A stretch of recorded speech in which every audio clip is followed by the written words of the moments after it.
Hello friends, আমি চলে এসেছি আমি কার্তিক আমার নতুন ইউটিউব চ্যানেল টু সাইড কিচেনে। আজকে আবার একটা নতুন রেসিপি নিই। আজকের রেসিপি হচ্ছে ডিম পোড়া। তো সেটা বানাতে কী কী উপকরণ লাগে দেখাবো। তার আগে একটা কথা বলে দিই, আমার চ্যানেলে যেসব ভিডিও ছাড়া আছে আপনাদের যদি ভালো লেগে থাকে অবশ্যই লাইক কমেন্ট শেয়ার করবেন ও বেশি বেশি করে শেয়ার করবেন। আপনি যদি আমার চ্যানেলে নতুন হয়ে থাকেন প্লিজ সাবস্ক্রাইব করে দেবেন আর নিচে বেল নোটিফিকেশানটা অলে করে দেবেন যাতে আমার ভিডিও আপনাদের কাছে আগে পৌঁছে যায়।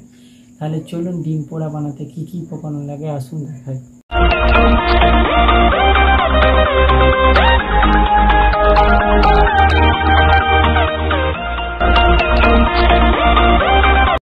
চলুন তাহলে ডিম পোড়া রেসিপিটা বানানোর জন্য কী কী উপকরণ লাগে দেখিয়ে দিই। তার আগে একটা কথা বলে দিই, ভিডিওটা প্রথম থেকে শেষ অবধি দেখার জন্য আমার অনুরোধ রইল। তাহলে চলুন রেসিপিটা শুরু করি। এখানে আমি দুটো ডিম নিয়ে নিয়েছি আর এখানে একটা পেঁয়াজকে আমি গোল করে কেটে নিয়েছি। এখানে লেবুকে অর্ধেক আমি গোল করে কেটে নিয়েছি আর এখানে বিট লবণ নিয়েছি। তাহলে চলুন রেসিপিটা শুরু করি। ডিমটার মধ্যে আমি এবার মাটিটা মাখিয়ে দেবো। বেশি মোটা করে মাখাবো না, এটা আমি গ্যাসে পোড়াবো বলে একটু হালকা শুধু করে দেব ডিমের উপরে। মাটিটা মাখিয়ে নিয়েছি, গ্যাসটা জেলে আমি রুটি জালতিটা বসিয়ে দিয়েছি। তো এবার মাটি মাখানো ডিমটা দিয়ে দেবো। এর উল্টে পাল্টে ভালো করে পুড়িয়ে নেবো।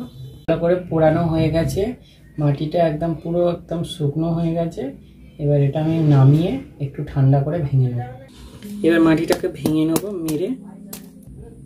দেখুন কি সুন্দর ডিমটা সেদ্ধ হয়ে গেছে, মাটিটা ছেড়ে যাচ্ছে। খোলাগুলো ছাড়িয়ে নিয়েছি, এবার গোল গোল করে পিস করে কেটে নেবো এইভাবে ছুরি দিয়ে।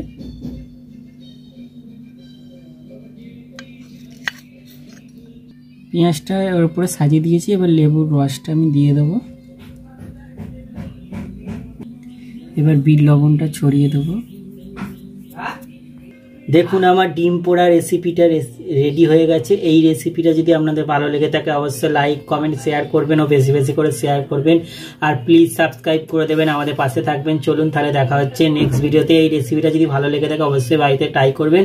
চলুন তাহলে দেখা হচ্ছে নেক্সট ভিডিওতে।